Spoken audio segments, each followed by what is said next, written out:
Tonight on Film Junkie Live, Andy Muschietti directing Batman Brave and the Bold. Ooh, he was asked. Rumored Fantastic Four cast, and pretty much everyone hates it. Box office, how did The Little Mermaid do? How much did Fast X drop? And then, well, Guardians of the Galaxy continues on. Why did Warner Brothers drop HBO and just label it Max?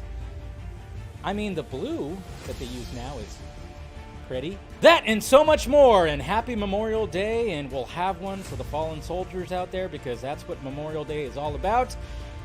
Gone and never forgotten.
Come on, let's get nuts.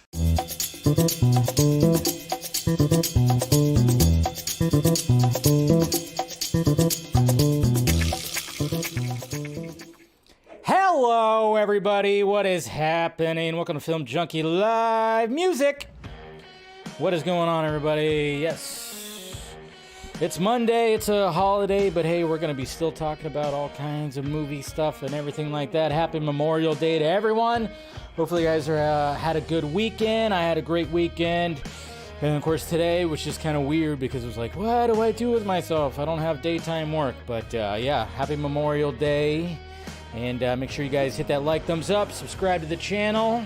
hit that notification bell, do all that stuff, become a member. You can become a member, become part of the Film Junkee family. And then, of course, we have all the social media stuff, the shock meds around me.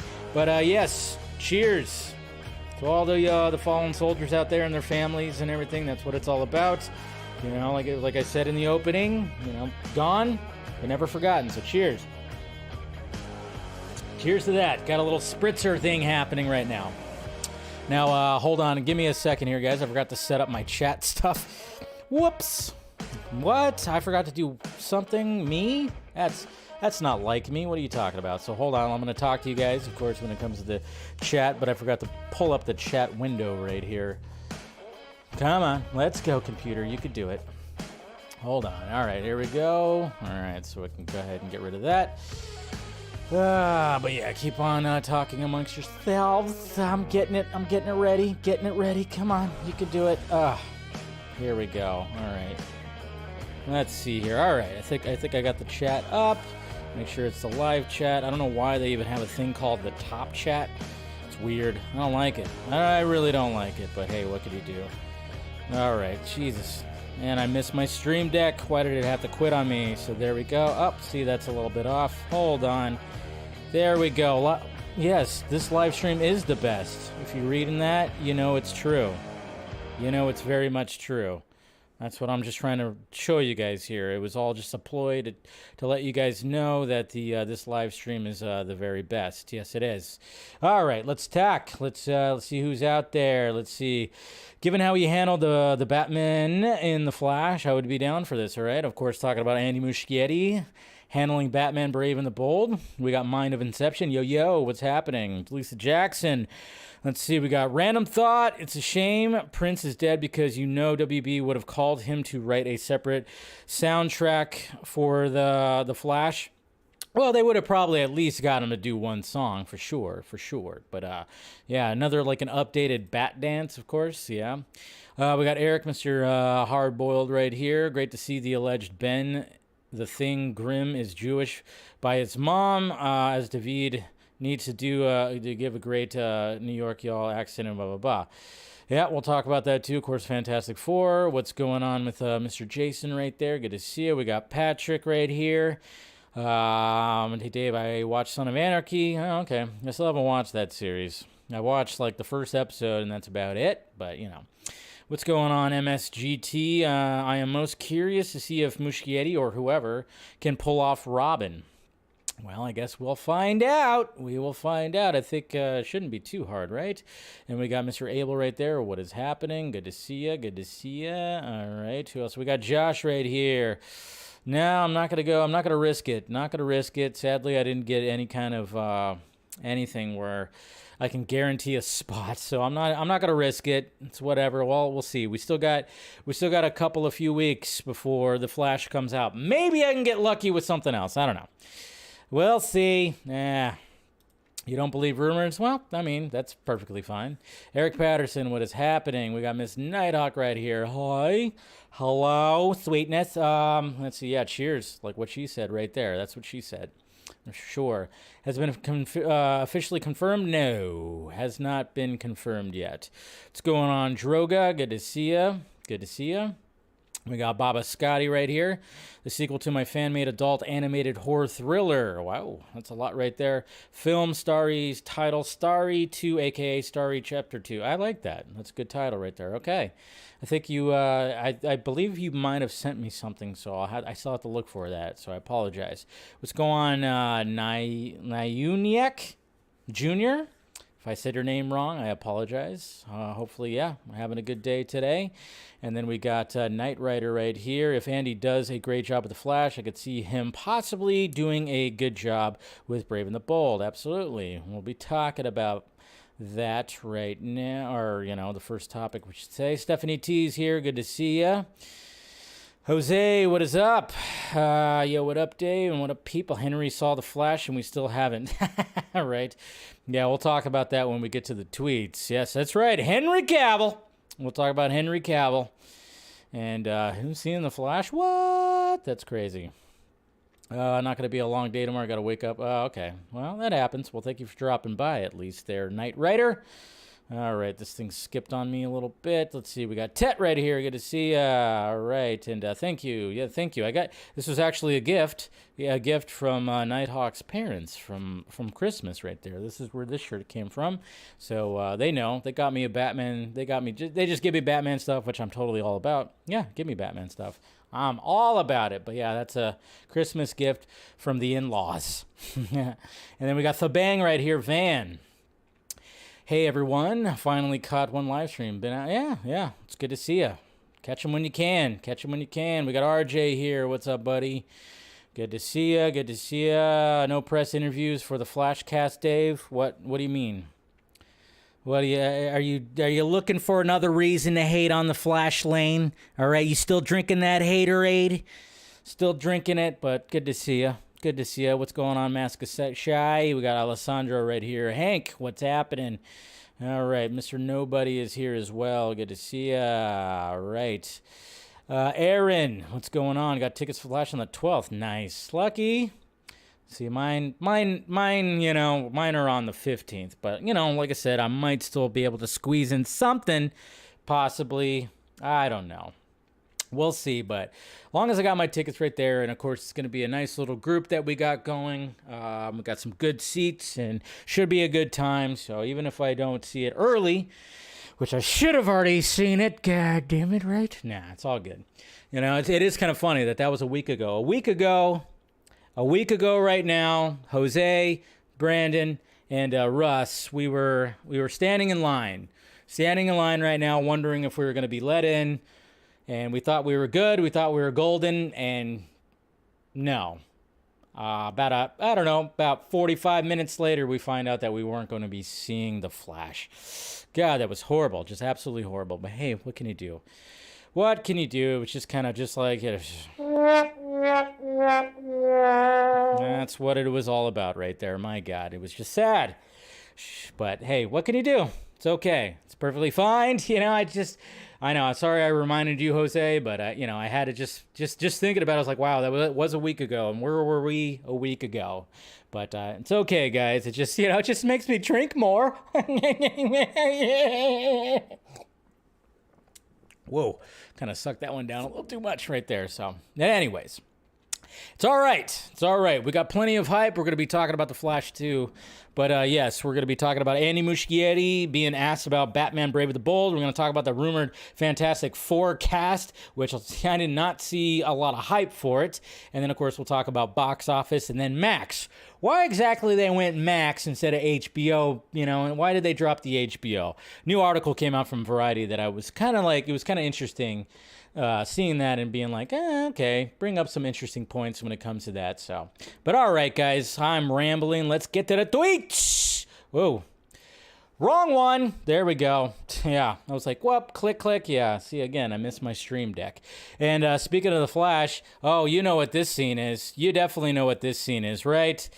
Oh boy. I mean, obviously, I think we all kind of understand now that yes, this is most likely one of the opening scenes right here when it comes to something. But yeah, I mean, there's always been that whole thing, and there's apparently going to be Funko Pops of like Barry saving some babies. But yeah, I'm assuming this is a hospital that he's. I like the fact that he's perched on a wheelchair that's flying in midair. Just looks pretty cool right there. Just looks pretty good. But I am so curious about this scene. So curious about that. And who wants to buy this for me? Huh? Anyone? Nighthawk? I'm just kidding. Yeah, but we got this Batman, this Michael Keaton Batman. We talked about this on the Vodka stream, and apparently Scott already purchased his. And, it's a little pricey, so I'm going to have to hold back a little bit, unless you guys want to start donating for me to try to get this Batman Modern Suit 1/6 scale collectible figure right here. But yeah, it's got all the bells and whistles. It's got everything. It's got different facial expressions. It's got a removable cowl. It's got a grappling gun. It's got a batarang with a rope. It's got all of it right here. My God, thing is gorgeous from Hot Toys. It's absolutely gorgeous. Christmas is coming. Yeah. I mean, look at that. Even the cape goes up like that.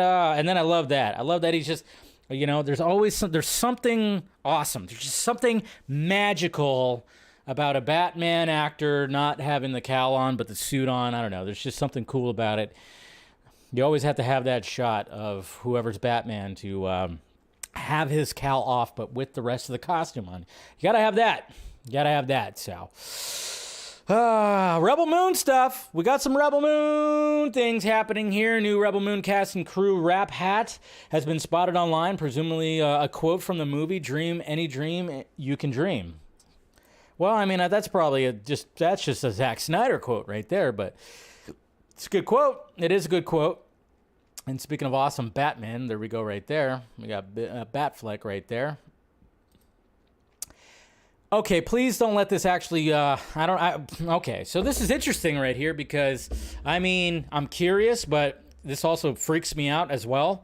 We got James Cameron right here. He says, I guess when he was at Dell Technologies World, he was at this presentation that they were putting right here. I'm not sure exactly where it's at, but he said this person right here, and then of course it was reported by numerous publications saying, so James Cameron just told the Dell Tech World crowd that he started writing a new Terminator movie 3 months ago, but wants to see how AI shakes out before he goes any further.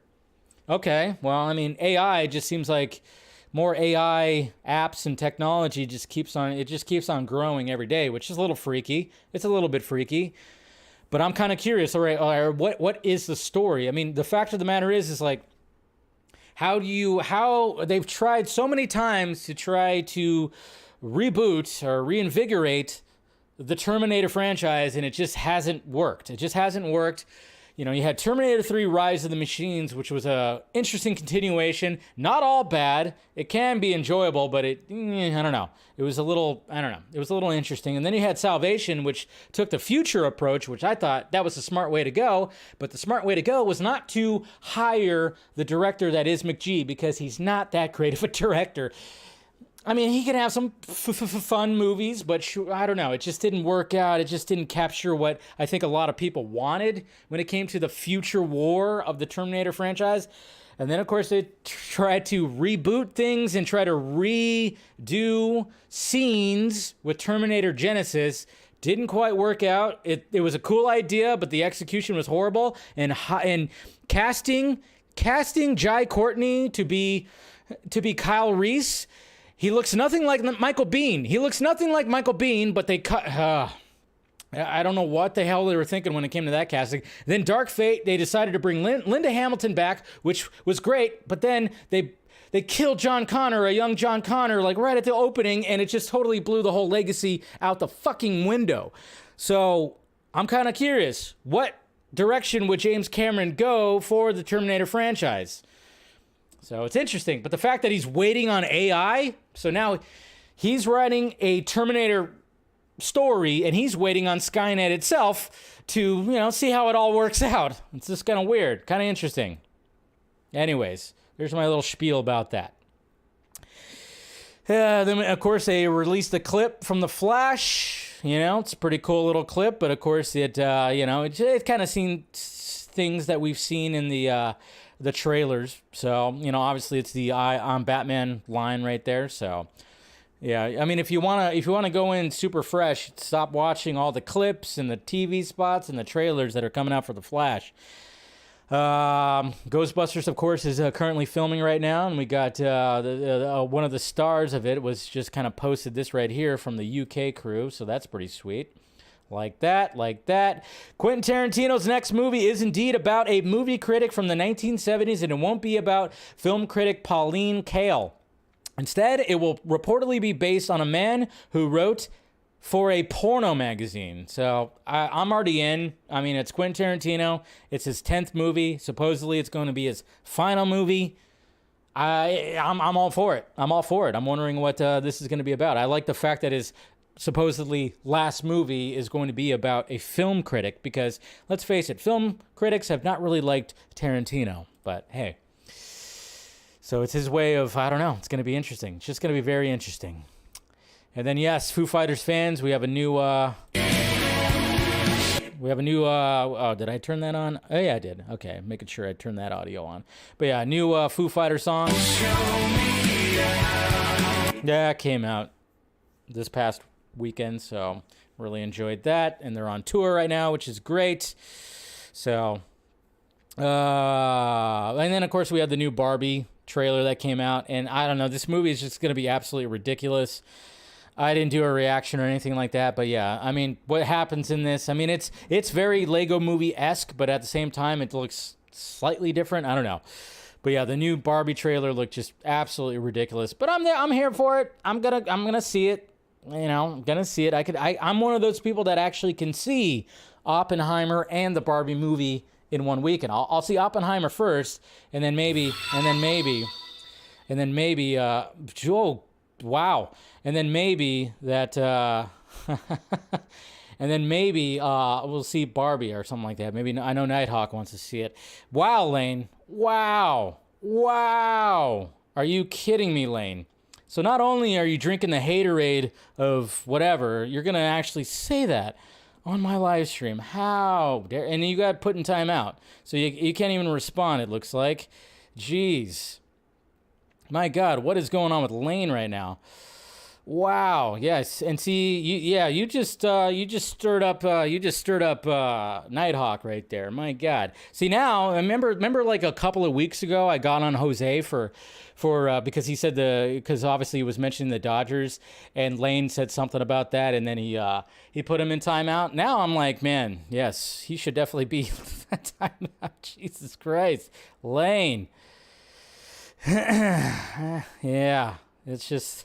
Jeez. Oh, can he still say stuff? Man. Well, he's always said that he preferred Nirvana over Foo Fighters, which I could respect that, but to say it sucks. Man, when he knows I'm a great fan. Great fan. He knows I'm like, that's my favorite band. My God, this guy. The balls! And of course, Spider-Man Into the Across the Spider-Verse is going to be coming out this weekend, so they got some new posters coming out. This is a Chinese poster that's coming out. I know you're playing. I figured you were, but how dare you? Still. Read the audience. Yeah, you just be careful. You got to get a little careful with that. I know you don't think they actually suck, and I know you just prefer Dave as a drummer than before. I don't know how you're feeling about the new drummer, though. We got Phil Cho right here showing some Chris O'Donnell edited Batsuit, or not Batsuit, but the Robin suit from Schumacher's Batman and Robin. He made it in Nightwing fashion right here. That's pretty sweet. I like Phil Cho's art right here. It's good stuff. We got our katana. We got the katana. I don't. It's just very weird because this Mortal Kombat 2 that's coming out, and they keep on releasing, new cast members, but nobody seems to be too excited about it. It doesn't seem like there's that much hype around another Mortal Kombat movie. So, I guess we'll see. The Wrath of the... and then this is funny right here because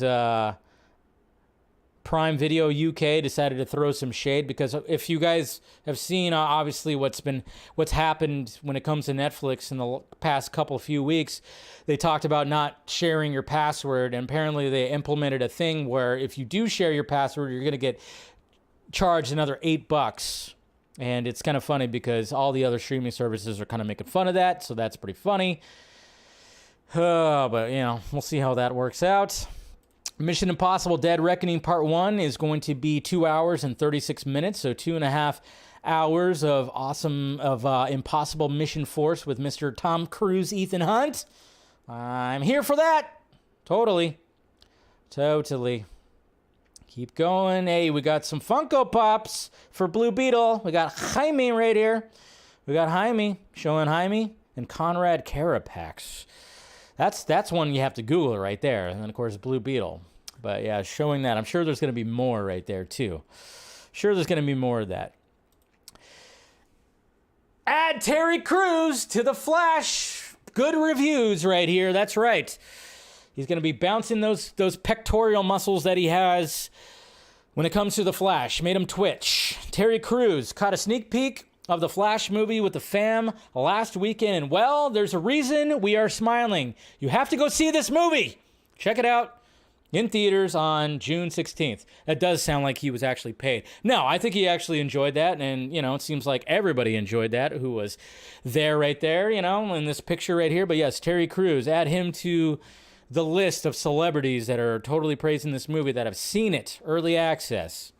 I like it. I like it. Even if it is marketing, it's good marketing. And then we got Colin Farrell talking about what's happening when it comes to all this. Colin Farrell out there with the picketers for the writers' strike. So he's giving his 2 cents on all that. So keeping that sweat out of his face, I guess. I like it.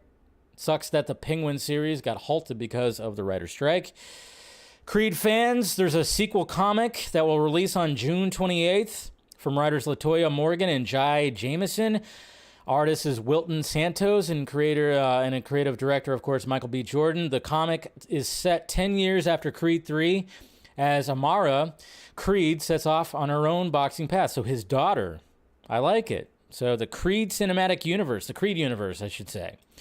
There's Ezra behind the scenes.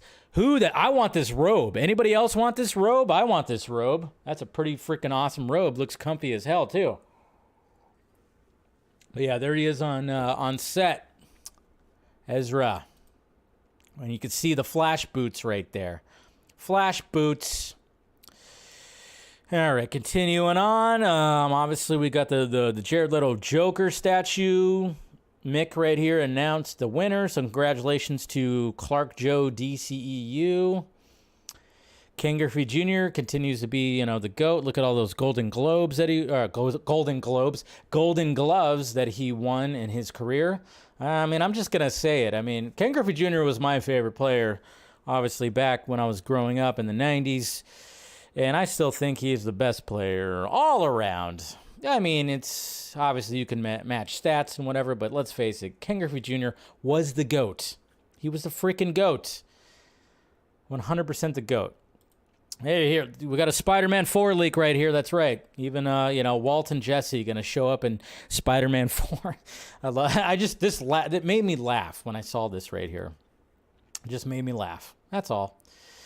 Continuing on. Yes, continuing on.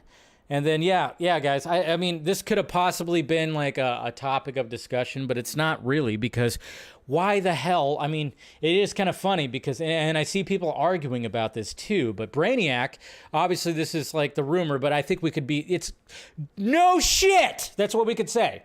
Just like no shit. That Brainiac is going to show up in Superman Legacy. I think we can all kind of agree to that. Like, there doesn't need to be a scoop or anything about that. And if anybody's trying to claim a scoop on Brainiac being in Superman Legacy, I think we all assume that. And Mr. Chris Juan Swenson right here, I like his tweet, and I retweeted it because I love that he, the fact that we've been trying to get Brainiac on the silver screen for how long now?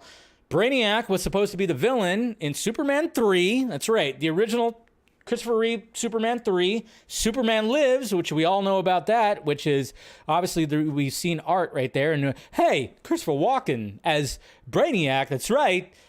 I am artificial. Come on, look at the dots on my head.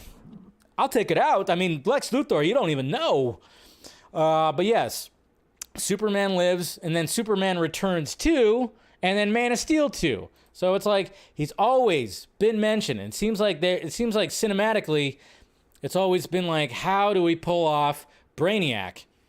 And so naturally, it's like, yeah, James Gunn, you better put Brainiac in Superman Legacy. I don't know if he's going to be the main villain, but at least have a presence.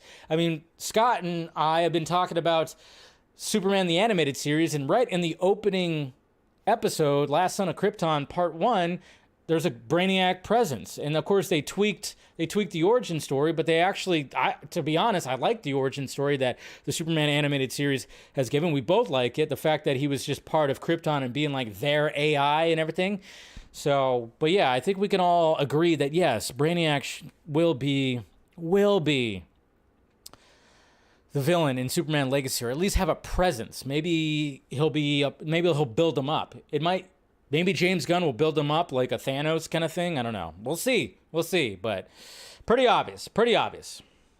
All right, continuing on. Well, yes.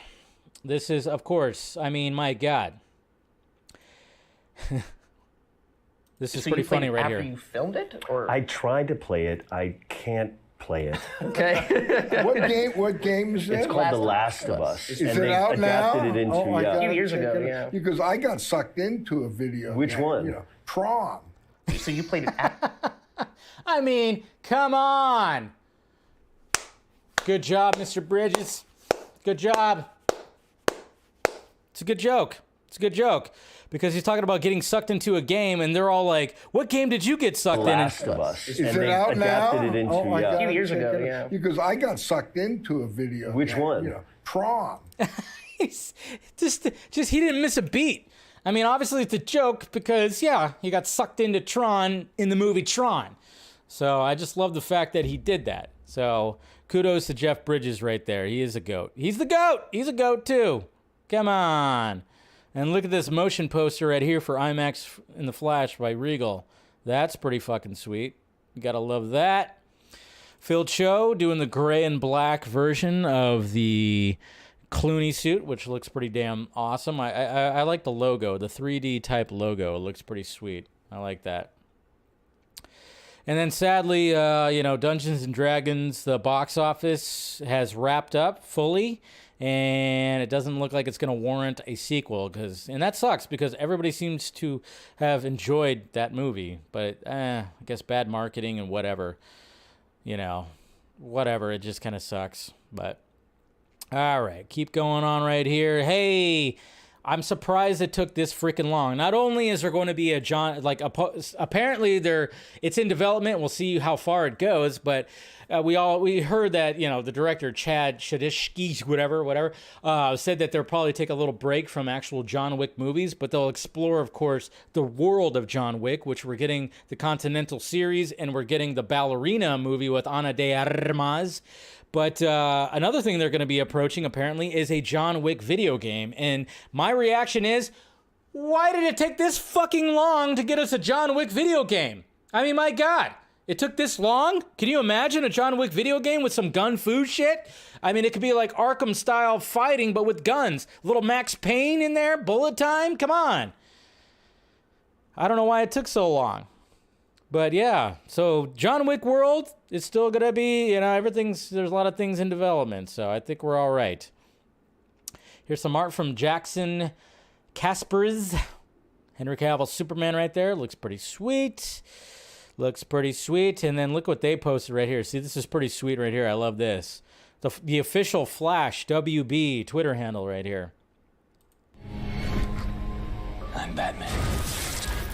I'm Batman. Yes, he's Batman. Gotta love that. I like that. I like that little promo. Oh, man, this is like heartbreaking, but kind of cool at the same time. James Gunn showing off some of the VFX. I mean, if you've seen the movie, like the first time after, we see Rocky get, messed with, and then he gets put in the cage, and he's all like shivering and shivering. I mean, my God. But at least, cut, we're good. Did you get that take? So I like how James Gunn did that. It's like, oh yeah, you remember the scene from the movie where he's like shivering and looking all, But then I love the fact that he did that at least, added that. But man, that scene right there, woo, pulls at those heartstrings. Justice is gray, motherfuckers. That's right. Got my shirt right there from the Full Circle event. Posted that. Thought I'd gray it out like that, so. And then we got some Funko Pops for the new Turtles movie right here. So look forward to those. All right. Did you guys hear this theory right here from Andrew Schultz? Well, he heard the theory, but you guys hear this theory? Listen to this right here. So, Shum hit me with this theory. And he goes, you're familiar with James Gunn's history with Marvel? Yes. Do you know Does he care? He's looking at his phone. Firing? He got fired for some Me Too shit, right? Or am I tripping? No, not Me Too, but it was around. It was tweets like joking about like pedophilia, but it was clearly sarcasm and jokes or whatever. But this was at the time where everybody was going back into tweets and like canceling people. So he Before you could blame They it on still ChatGPT. do that. Pardon? Before you could blame it on ChatGPT. Exactly. Yeah. So he comes in. Marvel gives him the opportunity and creates Guardians, right? And Guardians becomes kind of the cornerstone of how they're going to make Marvel movies. There's a real shift in Marvel movies after Guardians where they do like this more comedic Comical approach tone, that also has like heart and everything kind of like, I don't want to say copies, but that is the new version of how you make a Marvel movie. And then he gets thrown away and cancels. And then they realize that they can't recreate it without him. So they have to go back and do anything in their power to get him to come back to Marvel. After he was at DC. If you look at the Guardians of the Galaxy Volume 3, he is Rocket. Marvel is... It's a fuck you to Marvel. So, Rocket Raccoon. Marvel is the evolutionary, the high evolutionary, right? Who creates life, gives the opportunity, can't quite get it right. to James Gunn. Can't quite get it right. And then all of a sudden, the thing that he gave the opportunity, the thing he created, had independent thought, something that Marvel couldn't create, and made the thing that Marvel couldn't create. So now I need you back. He tries to throw him away because he thinks he can recreate it, but they cannot create without that thing that Rocket Raccoon made the independent thought. So he does everything he possibly can to get him back to create the thing, and ultimately he goes, "Fuck you! I don't need you. I'll go somewhere else." And where is that? DC. Now, who knows if somebody just put this meeting on top of the movie? But there are some fucking great parallels right there. It's good. It is. Fantastic theory. It is some good parallels. All right. When I saw this, I was like, huh. But then, of course, naturally, you know, when people like push back on it and be like, well, wait a minute, Guardians of the Galaxy 3, like the script was written before he got fired. So, but then I'm like, okay, yeah, but how do we know that there wasn't tweaks or anything like that? I don't know. I do like the theory because if you've seen Guardians of the Galaxy 3, you kind of go, huh, very interesting. It is a cool theory. It might, you know, whatever. And then at the same time, you bring up Joss Whedon because obviously, like when it came to Guardians, yes, Guardians of the Galaxy, the first one changed the game, especially the CBM game. It changed the game, and I don't think anybody can deny that. No matter how you feel about James Gunn, the first Guardians of the Galaxy changed the game, put James Gunn on the map, and it did change the mold a little bit. When it changed the mold, not a little bit, but it changed the mold when it came to MCU movies. Because obviously, when you see that first phase different, and a lot of people prefer that first phase, and I totally understand that because at all those origin stories are great, and then even the first Avengers movie, but then you rewatch the first Avengers movie and you go, maybe it's not as cinematic as I remember it. I mean, Infinity Wars, I think light years better than the first Avengers movie. Not saying the first Avengers movie is bad, but yes, it is Joss Whedon, sadly, and he did create that whole dynamic of, okay, let's have the humor and the action and whatnot, and I think James Gunn took it into a different level a little bit, I guess you could say, but I don't know. It is an interesting theory, but, you know, who knows when it comes to timelines with things, is like I said, the script was done before he was fired, but I don't know if like how much tweaking there was. And yeah, there's a chance that maybe he was going to be, hey, directors do that shit. And that could be like a huge middle finger to Marvel. And I actually hope the theory is true. It'd be pretty sweet if the theory was actually true, because why not? Why not? There you go. I don't really know who, I don't know much about Charlemagne. I know some of you people are in there just hating on him. I'm like, yeah, I've never really followed him, but I really like Andrew Schultz. I watch his podcast. I don't really watch their podcast, but I like Andrew Schultz. Great comedian, funny guy. And what the fuck is this? Will Ferrell and Toxic Star is John Madden and David O. Russell's Madden? What? It's ridiculous.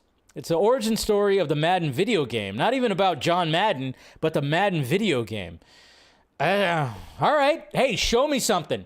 David O. Russell, apparently he's a huge douchebag, but people, they keep on allowing him to make movies, and he gets ensemble casts. Remember his last movie? Do you remember the Amsterdam movie? Nobody fucking watched it. And I heard it was awful. I didn't want to watch it because it was a long movie. It felt like it was going to be a waste of time. It just didn't really grab me, even though it had Christian Bale, John David Washington, Margot Robbie. It had a lot of people in there, but it didn't grab me. But this is interesting. Will Ferrell. I don't see it. I don't really see it, but. And then we got some fan banners right here. Look at that. Look at that. The Flash banner from a fan right there. And then we got some fan posters. Worlds Collide. Look at all that right there. I like this one the best. Or the most, I should say. The best. The most. Because you got the Batcave. You got the lightning bolts. You got Barry right there standing in front of the waterfall. That is a pretty damn sweet poster right there. That should be at movie theaters right there. I think this poster is amazing. Absolutely amazing. Just absolutely amazing. And then, yes, there's been some behind the scenes of course, Wade Wilson with his crazy, of course, skin that he has that they posted. Ryan Reynolds, because that is filming right now, and it is weird too that apparently because of the writer's strike that Ryan Reynolds or nobody who's filming things right now can ad-lib, apparently. They can't legally ad-lib in a movie or a show right now that's currently filming because of the writer's strike. So legally they can't do that. That makes no fucking sense, but hey, whatever. This is what Batman 3 was supposed to be. This is what Batman Forever technically was supposed to be. Who knows if it was going to be called Batman Forever? Possibly. But we got to remember that this was what it was going to be like right here. That's right. Michael Keaton was going to come back. Robin Williams was going to play the Riddler at one point. And if they were going to have Two-Face, you got to bring in Billy D because Billy D was Harvey Dent in the first movie. And then Rene Russo, that was like, I don't know if that's a random thing, but yes, at one point too, Marlon Wayans was going to play Robin. So good little mock-up right here of a multiverse Batman Forever, I guess you could say. I've seen it before. We've all seen it before. So apparently, remember when we talked about this too? Oof, yeah.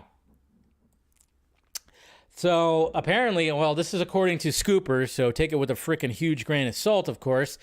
But the rumor is that Matt Reeves' production company, 6th and Ohio, is producing a Clayface project from director Mike Flanagan. And then here's the kicker right here. This could mean that the film is set in Matt Reeves' Batverse rather than James Gunn's DCU. Smart! Make more spin-offs of the Reevesverse elsewhere. Perfectly fine. Okay, I mean, we're going to be talking about DCU stuff, Gunn's DCU, and talking about Brave and the Bold, which I'm all about, but we still have Matt Reeves' universe. And if he wants to continue like doing spin-offs and fleshing out more of the villains, more of the characters in this world, please do so. And if Mike Flanagan wants to do it, and I think that he could perfectly do it, I mean, who knows what type of Clayface it would be. We've talked about this because if you look at the Silver Age Clayface or just the origin of Clayface, he wasn't the Clayface I can't even say it, Clayface that he is now, that Batman the Animated Series turned him into the big, clay monster. But originally he was just like a serial killer, and they kind of like just tweaked it a little bit. But I think it could actually work if they do that Silver Age Clayface. They can absolutely do something in Matt Reeves' universe. But we'll see.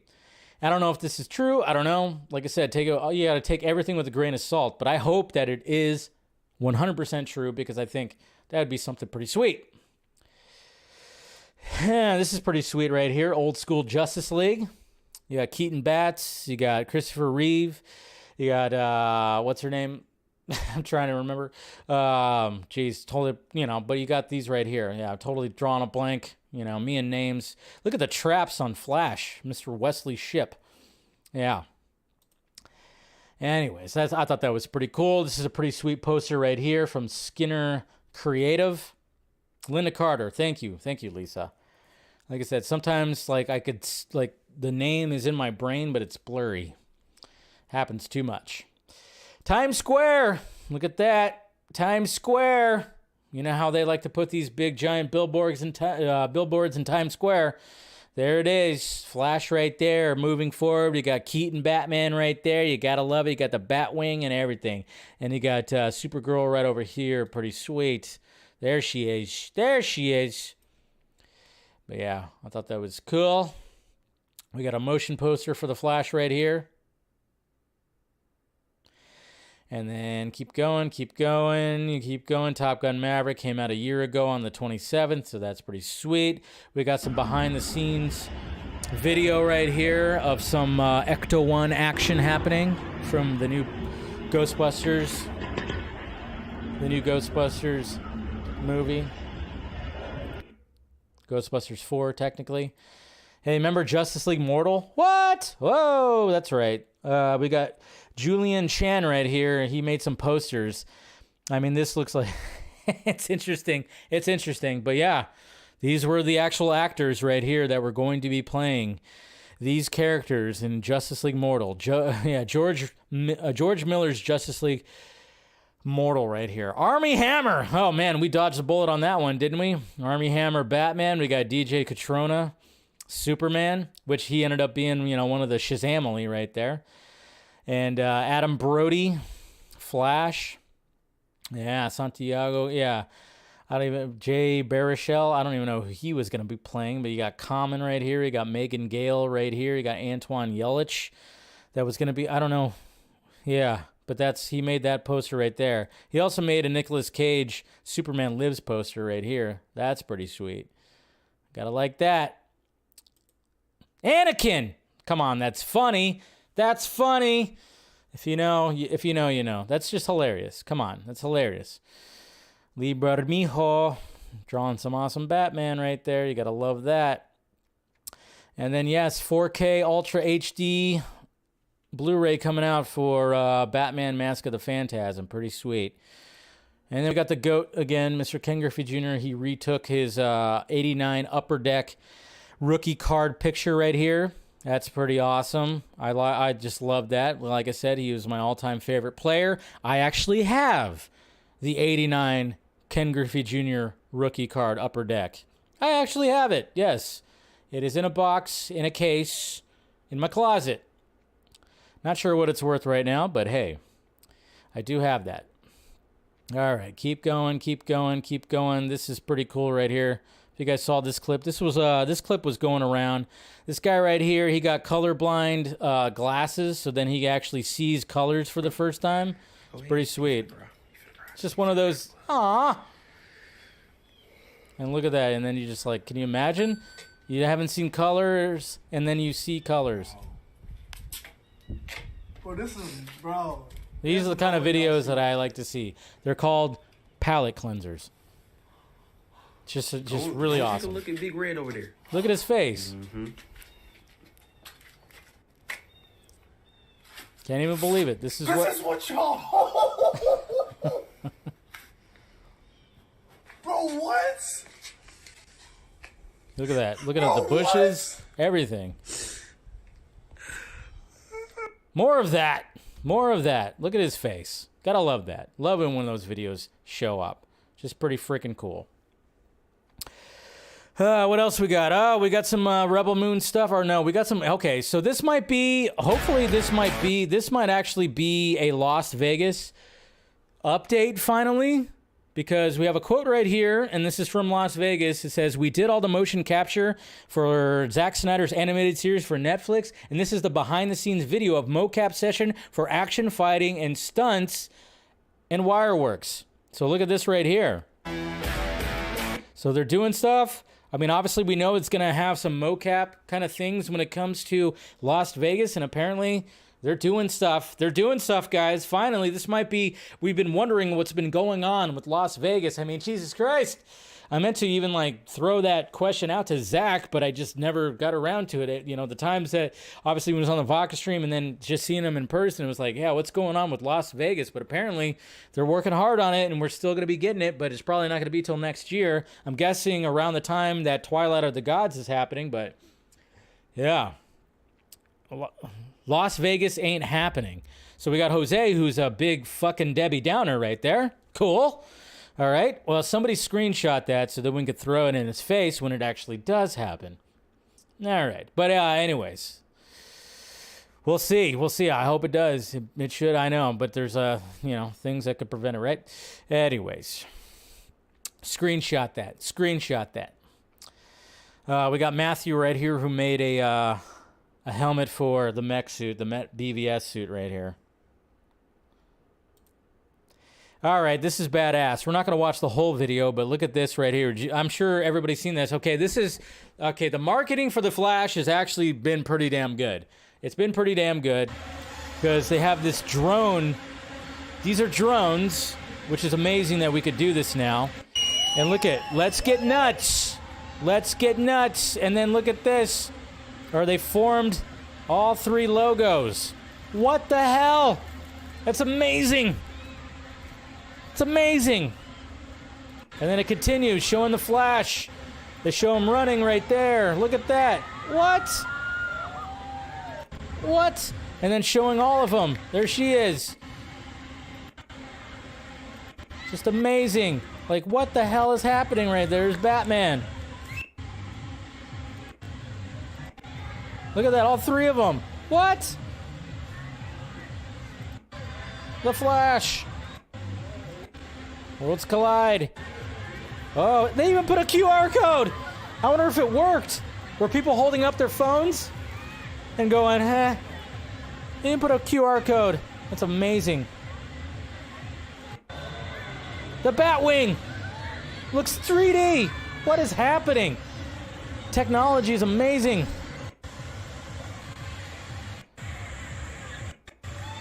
Wow. Wow. That's what oh, Jesus Christ. Yeah, imagine seeing it high on mushrooms or anything, high on anything. Yeah, but that's just sweet. And this wasn't the only spot that they did this. Again, good job, Warner Brothers, with the marketing in this movie. That's unique. I mean, hopefully it helps, and I get it, guys. I know there's early box office tracking, and anybody who hates the movie is using that to throw in other people's faces that it's only tracking at like $70 million, but I'm like, I wouldn't do that because I'm just saying, I don't like to talk about box office projections until the week of, like on Wednesday's show, we're going to be talking about Spider-Man Across the Spider-Verse box office projections because it's coming out this weekend. So I always like to wait till at least then. And I know, like a lot of people, if you hate the movie, you're going to just like if you hate the movie, you're going to utilize the Rotten Tomatoes score against it and everything, you know, even though we claim to not care about the stuff. Anytime it's something that you don't like, oh, I don't look at what are you talking about box office numbers? The box office, yeah, they're good. You know how it always is. Fandom is great. Just don't be one of those. Don't be one of those. Don't be one of those. Because I'm guaranteeing you that it's gonna be over, at least domestically, it's gonna be over 100 mil. And I don't know what it's gonna be like internationally, but it might track pretty well. But we'll see. I think when it comes to The Flash, is the hype built around it, which there's a lot more hype when it comes to a lot of this stuff too, because there was the Canada. See, there's another angle right here of the drone thing right there. Look at that thing. Just gonna put this, yeah. Look at that, sweet. That's pretty freaking sweet. Where was it? We had, of course, there was that. Keep going. I know there's too many tweets. We'll go back, but yeah, there was the Warner Brothers Canada premiere, and they had all kinds of people. I mean, that's pretty sweet too. Yeah, good for you guys. You got to actually see the movie. Sorry. You gotta love that. But yeah, there was that whole thing. But yeah. So I was just saying, I would say let's wait a little bit. Don't be caught because, if it ends up making a lot more than that 70, you're going to have to be like, well, But again, that's the way fandom is. No matter what, it's like you either use the box office projections against it or for it, or you use the Rotten Tomato score against it or for it. I just like to okay, we could talk about both of that, but at the same time, it's like, come on, guys, come on. But yeah, we had, look at this right here even. That's pretty sweet. We got those 3 right there. And again, I know people are like, it's supposed to be a Flash movie. Yeah, but at the same time, you kind of answered your own question. It's supposed to be a Flash movie, but not a lot of people know who the Flash is. So if you inject some Supergirl and put that Superman, that S logo, and then you have Batman in there, it kind of helps it. It does help it. It was very smart. It was pretty smart what they did when it comes to this Flash movie. I'm just saying. I can't believe it's been a month since Full Circle. It's been a month since Full Circle, man. And Josh Herrera, He posted a video talking about how it's been a month, and then I noticed in the video, I was like, oh, wow, I didn't realize that somebody was recording us before we went live on the Man of Steel commentary.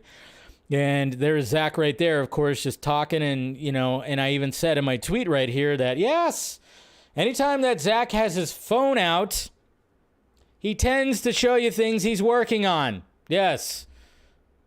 So you can imagine what was on the screen. But yeah, I thought that was like kind of cool. I was like, oh, sweet. I didn't realize somebody was recording right behind us. So just listen to the man talk. Just listen to that man talk. Yep. See, here we go right here. More fans. Yay. You know, a lot of good fans out there dressed up, having fun at that Toronto whatever, and then of course we'll talk about that. Keep going. Let's see, that's a pretty cool, I always say that Aquaman shot is great. Keep going. Tremors, yes. And then here we go right here, guys. Hopefully you guys saw this, but this is the new intro for DC Fanimated. That's right, we rebranded it from Batman the Fanimated stream to DC Fanimated stream because we're talking about Superman right now. So here's the opening right here. Whee!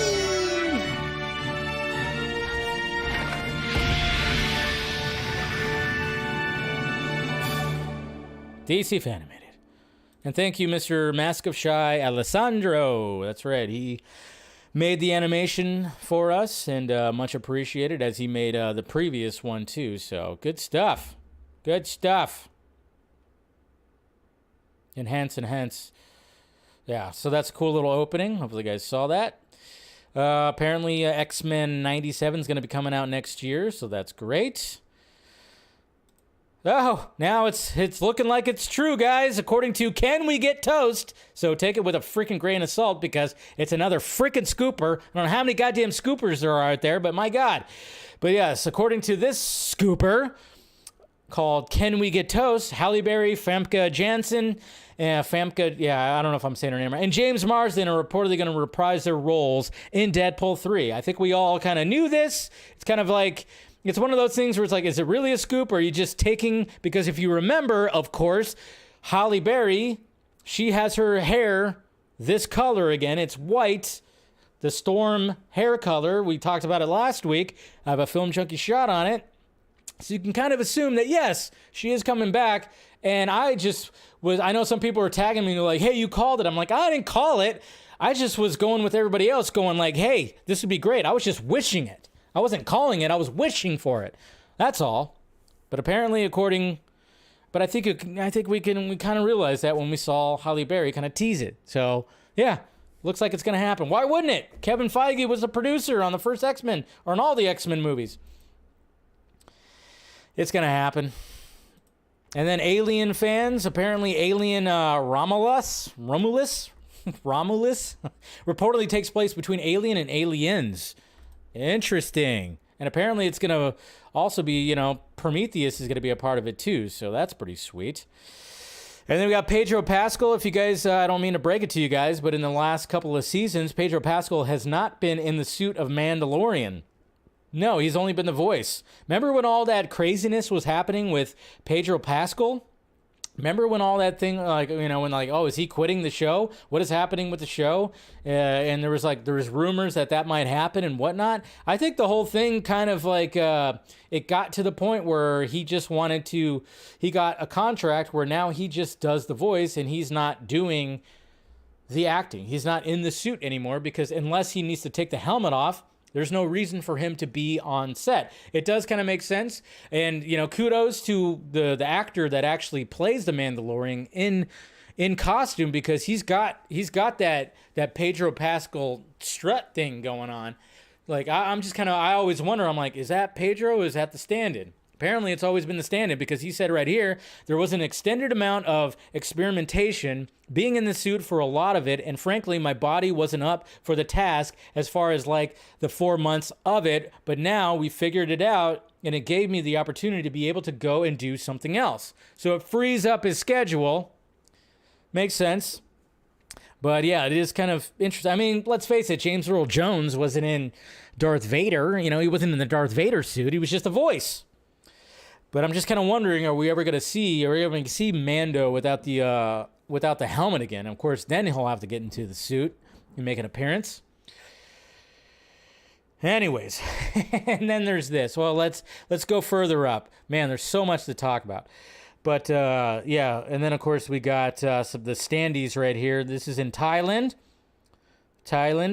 Very detailed standees for the Flash right there. Pretty sweet. But yes, guys, according to Hable Maz, whatever. According to that source that you can see right there, Sasha Kaye says she talked to both Henry Cavill and Melissa Benoist for advice for The Flash. Kaye adds that Henry Cavill has already seen the film and loves it. What? Say it ain't so. Oh, man. I mean, it's going to be kind of funny, too, because just like I was saying when it comes to box office projections and Rotten Tomato scores, people will say she's lying. People will say she's lying, or they'll say that, oh, yeah, well, of course, what is Cavill not going to give it praise? Which is true. I mean, it would be kind of funny. It was like, yeah, Henry Cavill seen The Flash. He thought it sucked. It's like, of course he's not going to do that. And, of course, there's nothing to really back up unless we hear it from Cavill himself. And I'm kind of wondering, is he actually going to post anything about it on his Instagram? Most likely not. I wouldn't say he would, because let's face it. I mean, he was supposed to be, he had another scene in the movie that he recently recorded or whatever, filmed. And that's going to be removed because that was supposed to set up future events, I guess. But yeah, I mean, it was just kind of interesting. This was floating around all, and this afternoon, all of a sudden this came about. It was like, oh my God, Henry Cavill. And then she is now, Sasha Kaye is saying that she reached out to Henry Cavill for advice, which is great, which she should. And I'm sure he was a gentleman and just gave her some pointers, gave her all kinds of advice, which is great. And also Melissa Benoist. But the fact that she had to add, she added the fact that, oh yeah, that he loves the film. That's good. I mean, let's face it. We could add him to what? Terry Crews, and now we got Henry Cavill. What? That's the two new ones that have loved The Flash, but I mean, I think it's pretty great. It's great. I mean, of course, he's not going to say it sucked. No, he's not going to say it sucked. I mean, there might be some sour grapes with the fact of the matter is that he's not going to be Superman, at least right now. You never know what could happen in the future. I don't know. We don't know what's all happening behind the scenes. But we have to take her word on it, of course, naturally. We're going to take her word on it when it comes to this.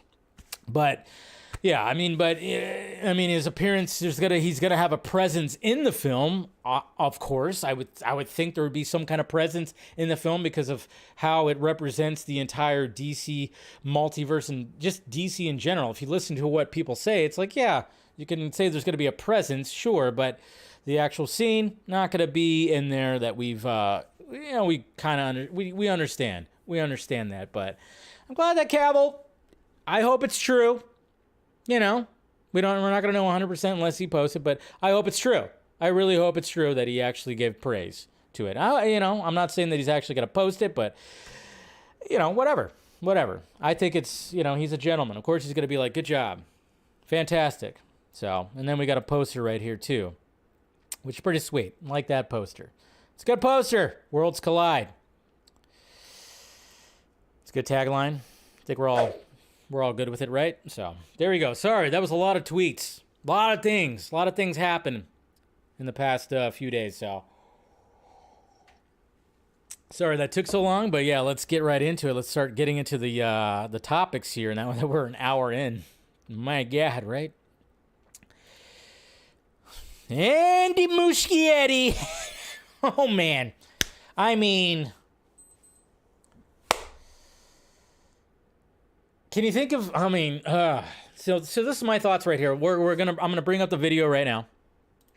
because it's not the first time we've heard this. We've heard this rumor. We've heard that Andy Muschietti might be set to direct The Flash, of course, not The Flash, but after The Flash, he's going to be directing Batman, Brave and the Bold for James Gunn. And I've heard, and I've even said to you guys before too, maybe I've said it more in like the Patreon or the members, where I was like talking to my buddy and I was just basically saying that they love Andy Muschietti. WBD loves Andy Muschietti, so naturally they want to hold on to him. I mean, I hope Andy can actually veer off and make something like a passion project or something else eventually, but I'm just saying, like, they want to hold on. I mean, there's been rumors that he was going to be directing the new Justice League movie, but I'm like, when the fuck is that going to happen? I think that's far away right now. A Justice League movie. I mean, eventually it's going to get there, but I think we're I think we're like 3, maybe 4 years away from another Justice League movie. I think they need to really establish these heroes right now. So let's get that going. Let's get some good directors behind this stuff. And then when it comes to Muschietti, obviously being rumored for that, and then he's also been rumored for Batman, Brave and the Bold. And I'm just kind of going like, well, I mean, the movie that we're about to see in a couple of weeks has Batmen in it. So he's already handling Batmen. So let's look at it right here. This is what he was asked at that recent event, I think, in Toronto. So here we go. Andy, I want to ask you, you inherited 2 Batmen here too. You've got Tim Burton's Batman, you've got Zack Snyder's Batman. And I'm curious, if you were to take your own Batman in a brave and bold direction, what would you want to put on? What kind of spin would you want to put on that character? Oh, that's, I don't think I can talk to that yet. Andy, Yet. Look at those eyebrows. Look at that face. But I love his eyebrows when this dude right here says brave and bold, the brave and bold, like his eyebrows go, whoop. No, if you were to take your own Batman in a brave and bold direction, what would you want to put on? What kind of I mean, come on. Look at those eyebrows. He went, oh shit, he just said brave and bold. And then, of course, Barbara's like, you better not say anything. Don't say anything. Shh. Shh. Shh. I don't know. What are we thinking here? What are we thinking? Is this kind of confirming almost? I think it might. And anybody who's against this, I was thinking about this today. Because when I saw this video, and then thinking about Andy directing Batman, Brave and the Bold, I was like, you know what? All right. So not only is he already dealing with 2 Batmen in The Flash, he's already handling Batman. And then when it comes to Batfleck, my favorite Batman cinematically, and then my second favorite Batman, which is Keaton, which is great. For me, I'm just, my God. The fact that I've always said this too, because we have the more grounded Batman over here with Matt Reeves. It's a more of a darker, really darker, grounded Batman over here. Sure, that's great, and I want that too because give me as much Batman as I can. But when you have, obviously, we're gonna have a more fantastical Batman when it comes to the DCU Batman. When it comes to James Gunn's universe, we're gonna have a more fantastical Batman. And then even seeing the footage and seeing Batfleck in action, when we see him in there, he is more fantastical, which is totally fine with me. I am okay with that. To have a fantastical Batman. We've had grounded Batmen, but I think even Zack Snyder took it to even a little bit he took it to a fantastical level. Let's face it. He had to go up against Superman. He got thrown through a building and into the bat signal, okay? He was pretty fantastical, even though Zack does a good job of taking fantastical elements, but also grounding them as well, which I think is kind of like, it's a good approach that whoever does this movie should take. But I'm just saying, like, if people are worried that there's going to be a Batman that's going to be more, is it going to be more Batman and Robin than it is, the Batman or something like that? I'm just kind of going like, well, we got Andy Muschietti right here. What was his first movies? Mama, It Part 1, It Part 2, or Chapter 1 and Chapter 2. He's a horror director. I think that's pretty perfect for a Batman movie. The dark elements. And the fact of the matter is, we got Damian Wayne, we got Damian Robin right here. You better believe there's going to be some League of Shadow stuff. There's going to be some mystic things. Ra's al Ghul. I mean, come on, we're going to have some mystic elements in here. We can have some darkness in here. And I think having a horror director, a guy who's made some great horror movies, I think that's great. I think it's a good choice. I haven't seen The Flash yet. sadly. But hey, I'm thinking that he could be good for the job. I think he can. So that's just what I was thinking about today. I was like, yeah, he could still handle it. It'll be fantastical, sure, but it could still have that darkness a little bit. And then if it gets a little mystical with some of the stories, especially you have Damian Wayne, you have Damian Robin, I think he would be good for the job. I think so. I don't know. I should have put out a poll to see where everybody's at. Would you want Andy Muschietti to be directing Batman: Brave and the Bold, a new Batman movie? I think it's a good choice, to be honest. I really do.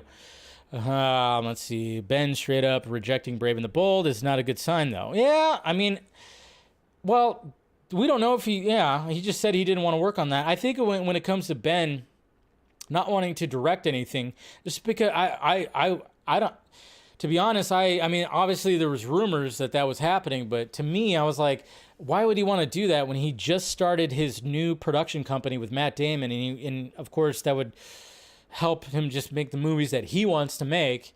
And not to mention that, why would he want to get back into this world, especially being a director and seeing what happened to Zack Snyder with BVS and Justice League?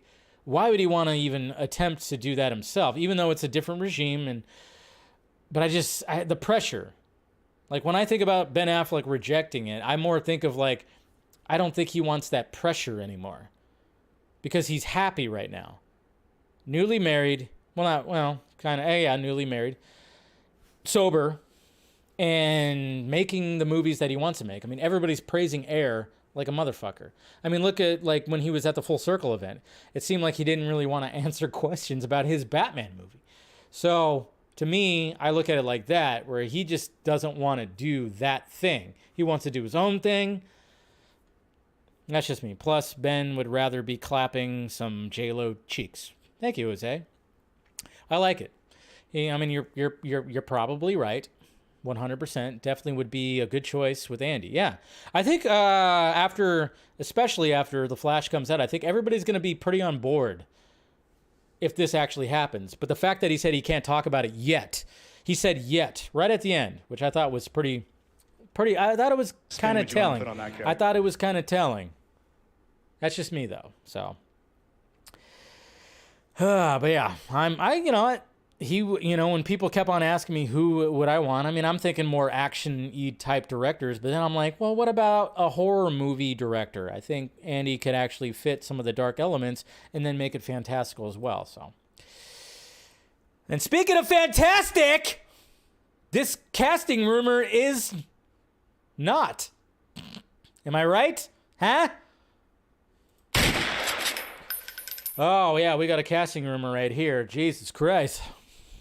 I mean, I know a lot of people are, big bomb right there. Jeez, and a lot of people are like hoping that it's wrong. All right, sorry, just having fun with the drops right here. But yes, over the weekend, again, this is from another scooper, which, you got to take it with a grain of salt. And I think a lot of us are kind of hoping that this is not going to be fully the cast right here. But according to my Time to Shine H, this is your cast for Fantastic Four. Adam Driver, which you've heard already, being Mr. Fantastic, Reed Richards. And then we got Margot Robbie as Sue Storm. Huh? And then Paul Mescal. The guy looks familiar, but I'm not really too familiar with his work. But I'm like, okay. And David Diggs, if I'm saying his name right. Obviously, he is voicing Sebastian in Little Mermaid right now. So his name has been thrown out there. But I don't know. Yeah, I'm just, I don't, you know what? I don't mind Adam Driver as Reed Richards. I actually don't mind that. I'm actually okay with that. Margot Robbie as Sue Storm, I don't like it. I mean, yes, she fits no matter what. Yes, it's Margot Robbie. It makes sense. And she's a name, I get it. But I'm like, can we keep her as Harley Quinn? Stay over at DC. Stay over at DC, Margot. I'm not going to hate it. But I'm just like, okay. And, I'm like, okay. He looks like he could be her brother. They got those pretty blue eyes. Sure. And then this, I'm like, all right, that's fine. And like some people were mentioning that he is actually Jewish and, so there's that whole thing where they actually cast a Jewish actor. I don't know. How are we feeling? I just don't know. As much as like I'm okay with Adam Driver, I still want John Krasinski. I still don't know why they just don't go with that. Or maybe John Krasinski just didn't want to do it. And I knew Emily Blunt didn't want to do any superhero movies either. So when she kept getting asked about that, she kept on shooting that down, which is good. But I just like, Margot Robbie again? Like we're just going to have Margot Robbie as Sue Storm. But then we don't know, like, okay, so does that mean, and it doesn't necessarily mean, I guess, but does that mean she's going to be done with Harley Quinn? We love her Harley Quinn. Come on. I would love some more Harley Quinn, some more Margot Robbie Harley Quinn. I think I'd prefer that more than Sue Storm, but yeah, I just don't know. Margot, don't portray. I know. I'm just saying. We're more on the DC side. Stay over here, Margot, but I get it. This is going to be... This, and when they introduce the X-Men, this is what Marvel Studios has going for them, is the fact that they have, when it comes to cinematic movies, they have a lot at their disposal. That's why Spider-Man No Way Home worked very well, was the fact that they're bringing in previous Spider-Men, and it did work very well. It's fantastic, and it was great. Being a fan of all that, it was just great to see the three of them on screen. And I'm sure we'll get a reunion again, whether it be animation or just, in future Spider-Man movies. And then, of course, then we have X-Men stuff, and we're getting Hugh Jackman back, and supposedly that whole group's going to be coming back in Deadpool 3, so it's going to be another crowd-cheering moment. But, obviously, the MCU bringing in the Fantastic Four is a big deal. It's a big deal. When it came to those first Fantastic Four movies, they were kind of MCU-ish, if you think about it. They were MCU-ish. You know what? Part of me actually likes the Silver Surfer one a little bit better because I like the Silver Surfer, voiced by Lawrence Fishburne. Pretty fantastic. Yeah, but some things didn't work out. I don't know. When it comes to those movies. And then, of course, they tried again, the Josh Trank version, which I could see that he was trying for something, but the studio fuckery just kind of fucked that one all up. So now, it's going to be a big deal. So I can understand that you'd want to get Adam Driver, you'd want to get Margot Robbie. Those are two big names right there. I'm surprised they didn't try to go for Ryan Gosling and just have a Barbie reunion. But whatever. I don't know. I'm like, come on, Margot. I want Margot to be Harley Quinn more. I don't want her to be Sue Storm. So, that's just my thoughts on it. That's my thoughts on it. But a lot of people were not liking it. A lot of people I've just been noticing. A lot of people on the timeline not liking this casting show. So we'll see if it all plays out. We'll see if this scooper is right. We'll see if I think this one might be a female. My Time to Shine, H. Let's see if they're right. Take your bets.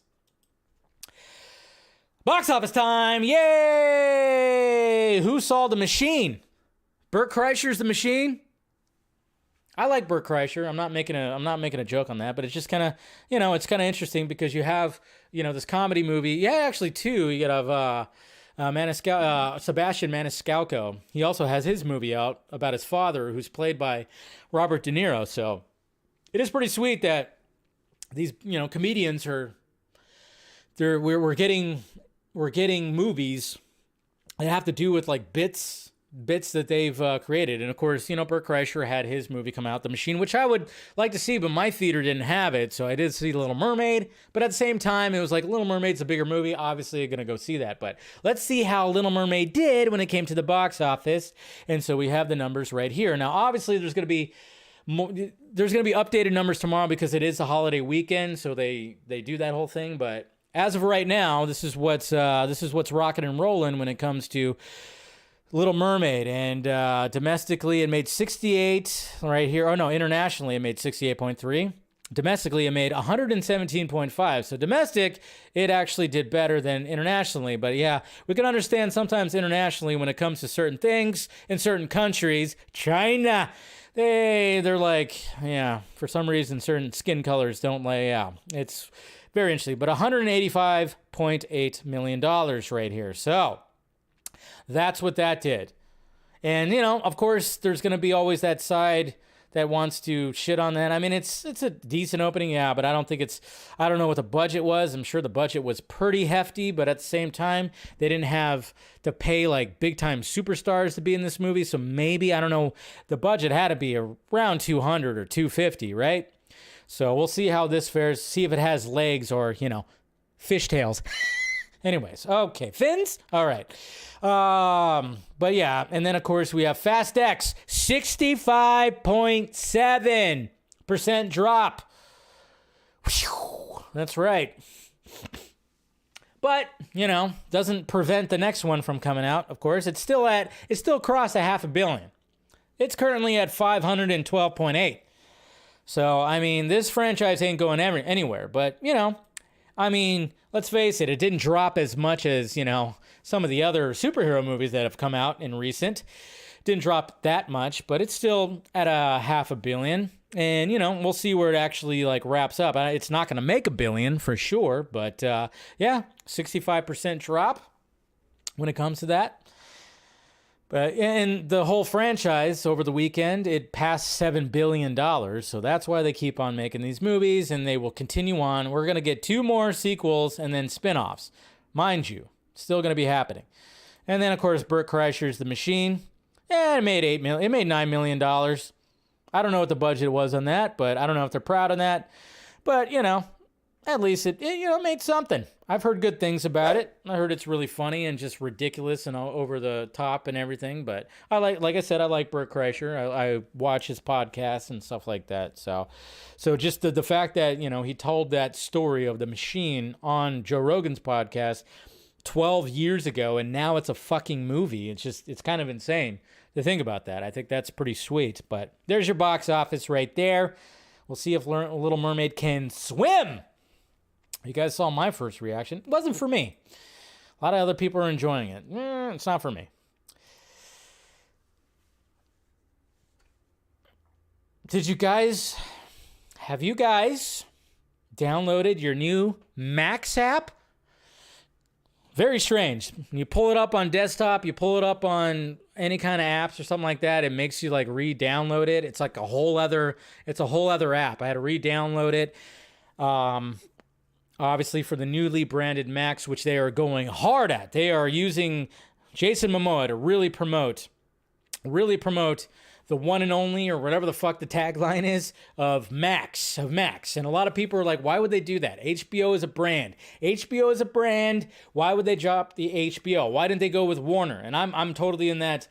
I'm right there with you. Like, why didn't they use Warner? Remember, we kept hearing that there was a possibility it was going to be Warner Max at one point. Like, why would you not have the Warner Brothers name somewhere? Just Warner or something in there. HBO obviously everybody knows what HBO is, but there's a new article that came out when it came to changing it. And I thought it was pretty interesting, and I wanted to talk about it today. That Variety posted. Because, you know, a lot of people are wondering, why would you drop the HBO? And, you know, there's been a lot of jokes and a lot of people just saying that they're not about it. They're not about it. But in this article right here, it kind of gives it gives some interesting points. So here we go right here. Why did HBO Max become Max? Behind the streamer's relaunch strategy.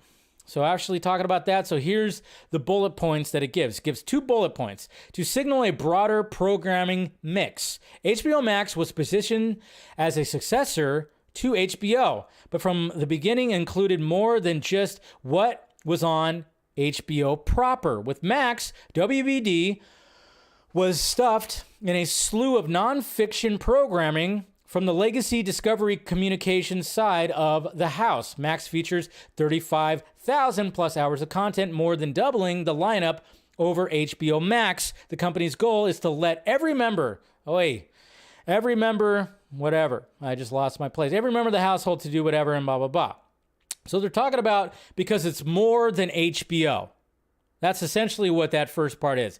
And then it says the second bullet point goes to make the flagship streamer look more family friendly. Warner Brothers Discovery executives ultimately felt that the HBO name was somehow restricting HBO Max's uptake among households with children. We all love HBO, and it's a brand that has been built over 5 decades to stand for edgy, groundbreaking entertainment for adults. WBD head of streaming JB Perrette said at the Max launch event in April. But it's not exactly where parents would most eagerly drop off their kids. Not surprisingly, the kids content category, it's not met with true potential on HBO Max. So that's another thing too. And I thought, okay, that makes sense. That second part makes sense. I mean, both parts make sense because it's not just HBO content. But then you kind of go, why didn't you call it Discovery Max? Then maybe that wouldn't have worked either because everybody just thinks Discovery and nature shows and everything like that. So it's like, But when it comes to family friendly, you kind of go, okay, yeah. Because when I was a kid and there was HBO, you didn't really think, you're not going to HBO for kid-friendly content. Let's face it. I mean, recently I've been rewatching on Max now Spawn, the Spawn animated series that came out in the 90s. It is not kid-friendly at all. It's graphic. It's very adult. And a lot of programs on there. Do you guys remember like programs like Real Sex? Sex Bites? I mean, I remember that. And then, of course, past 8 o'clock. Oh, yeah. Past 8 o'clock when when mom wasn't home or, the parents weren't home. And you're looking at that TV guide. You're like, oh. There's a movie. I mean, of course, Cinemax was way better when it came to that. But they were kind of like, I don't know. I'm just saying. It does ring true that, yes, HBO kind of doesn't scream family friendly. But then, of course, a lot of people would just use that quote that's out there that said, fuck them kids, But at the same time, you get it. They want to have everybody involved in this app. And I will say, like I said in the opening of this stream, is I do like the blue. Now it's no longer purpley pink or whatever. It's straight up blue. And you guys know I love blue. Obviously, if you're looking around my interface right here, my little room, when I talk to you guys, blue. I like blue. So I do like that part. But yeah, I think they just should have incorporated the Warner name in there somewhere. I don't know. But I understand it. And it's kind of funny, too, because Elon Musk commented about this. He said, yeah, there's a lot of backlash with this name drop. But he says overall, he thinks it's going to benefit. So I'm just kind of going like, all right, Elon Musk is on board with this. But, of course, a lot of people, he's like, what are you talking about? Don't agree with Lex Luthor over there. But it was just kind of funny that he commented about that on Twitter. And he was saying, like, he thinks it's going to actually work out for them. So I guess we'll see. I still am going to have it. I like the service. I've liked it from the beginning. Obviously, they gave us Zack Snyder's Justice League. So, and I do like the library, the Turner Classic Library. The current Turner Classic Movie Library is great. You could find some gems in there that you haven't seen in a while or never got around to. There's a lot of good stuff in there. So, I mean, I'm not going to get rid of it. But yeah, they could have did something better with the name, but I guess we'll see how the name plays out. But I just thought that those were two interesting bullet points when it came to talking about this. And I thought, yeah, it makes sense. Family friendly. It's not just HBO content. But I don't know. I think a little too late though. I think that's the problem right there. Is like they should have did that right at the beginning instead of rebranding because a lot of people not too happy with it. So. All right, let's get to some questions right here. I forgot to post it on YouTube, so we'll just go to Twitter right now. Let me refresh and make sure we get all the new stuff right here. Okay, let me make sure we're good. Okay, we're going to go to some Twitter questions right now. Thank you guys for doing that. All right, here we go. Okay, we got Andrea right here. Hola, Dave. Hola. What do you think of the movie Seven? Oh, that movie's fantastic. One of Fincher's best. What's in the box? Yeah, it's a great movie. Dark. There's a good atmosphere. And Morgan Freeman and Brad Pitt, they have great chemistry. The whole thing's just great. It's a great, and I know Kevin Spacey, I love it that he is playing the bad guy. But he does a great job too. I mean, let's face it. I mean, yes, he's a creep in real life, but somebody who probably shouldn't return with all the allegations that are on him. But but he did do a good job in that at least. Uh-oh, we got Lane right here. There's a rumor that Sam Raimi will direct Secret Wars. Personally, I would like for that to happen. He fits in, but it's still a rumor, or as some might say, scoop. Any thoughts, Dave? Yeah, I saw that too. I wouldn't hate it. I know a lot of people hated that he did Multiverse of Madness, but I thought he did a great job with Multiverse of Madness. Secret Wars, that would be interesting too. But I'd rather him do another Doctor Strange, I think, and then I want him to do some original stuff. I don't know. So, yeah, we'll see. But I wouldn't hate it at all. Would not. Eric Blake. Here's to all who gave their lives for our own. My grandfather, Harold Blake, served as a Marine in Nam, then became a military liaison. What is that? Liaison, whatever the hell. I'm totally messing up that word. To Hollywood for movies like Pray for the Wildcats. Got a military heritage story. On your end, Dave? Well, I mean, my dad was in the military, but I mean, I've had family members in the military, but they've all come back. So that's I'm always great for that. But I don't have any like military stories like that. My dad was in the Army for 30 plus years, and I had a grandpa in the Navy, and I had a cousin who was in the Marines. So pretty much I have family members that have been in every branch except for Air Force. So yeah, cheers to, again, on Memorial Day, cheers to everybody out there serving and everything. And then, of course, the ones that never came back. Liaison, there you go. I knew the word, but my mouth could not say it for some reason. I hate when that happens. Mal Matt, from the action we see in the Flash movie trailer, Andy Muschietti convinced me he can direct Batman Brave and the Bold. Thoughts? I agree with you. Jade, with having a background of being a stunt choreographer and the director for the John Wick franchise, is the DCU project you would like to see Chad Stahelski take on? I mean, I would say almost like I could see him taking on Brave and the Bold too, but I mean, he could, but I'm like, what else could he also? Yeah, I want to see some of their, Nightwing. If they did a Nightwing movie, if they're going to do some Bat Family stuff, I'm like, get him to do like a Nightwing movie. Devon Wooter, Dave, I just thought Harley Quinn season 1 and 2, it was amazing. I cannot believe I was rooting for Harley Quinn and Poison Ivy to be together. And who's your favorite characters from Harley Quinn show? For me, it's Harley, and Batman and Gordon. I would say Gordon's one of my favorite. Gordon is just absolutely, he's he's always on edge, and he's an alcoholic. I love Gordon. I love Gordon in the series. Mr. Nobody, hey Dave, what do you think about Nicholas Hoult playing Ethan Hunt in Mission Impossible Remake? He kind of looks like Tom Cruise, which I never thought about. It's a bit eerie, but also who cares?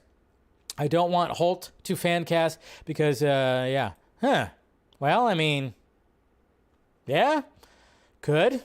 I mean, if they're going to start treating the Mission Impossible franchise like the James Bond franchise, I could see it happening. Could definitely see it happening. And then finally, Darkness Under the Wind. Dave, question number 1. If Andy Muschietti doesn't direct Brave and the Bold, who could you see directing it? Well, Chad Stahelski, whatever, Stahelski.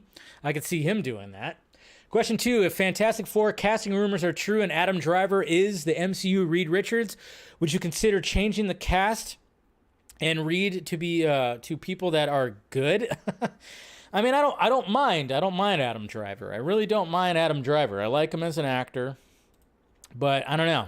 I think I would just prefer somebody else, to be honest. I'm okay with it though. I won't hate it. Just like I won't hate Margot Robbie, but I don't know. I'm not liking, just like everybody else on the freaking timeline. I'm not liking it. So I don't know. We'll see. I don't know who again, I would just, can John Krasinski do it? But I get it. He probably doesn't want to be stranglehold to like a 10-year fucking contract where he has to be Reed Richards for numerous damn movies. I can totally understand that. So, but anyways, so that's pretty much it, guys. Yeah, let's get Kite Man in there too, huh? Let's get Kite Man. Let's get that spin-off. All right, guys. Well, that's it. Lengthy Film Junkee Live. We covered a lot today, so that was great. A lot of things happened over the weekend. Hopefully, you guys enjoyed yourself. Make sure you subscribe to the channel. Hit that like, thumbs up before you leave. Hit that notification bell as well. Become a member. We do a members-only stream after every Wednesday show, so do that. We got the Patreon right there if you want to support the channel right there. And, of course, all the sock meds that are around me. I know I didn't do a podcast, a Patreon podcast last week. I said I would, and I didn't. I'll do one this week because, I don't do this tomorrow, so I'll do an exclusive podcast on there where, I get a little bit more ranty, a little bit more on those podcasts. So yeah, if you want to do that, subscribe. Like I said, if you're enjoying the content, you want a little bit more, and of course every little bit helps, do it. Do it. And, it's always much appreciated. So, and everybody who has done that, become a member, become a patron, I thank you for it. All right, guys. So that's it for me. I'll see you guys on Wednesday. And then, like I said, patrons, look forward to exclusive content tomorrow. All right, guys. Have a good rest of your Monday. And happy Memorial Day. Talk to you later.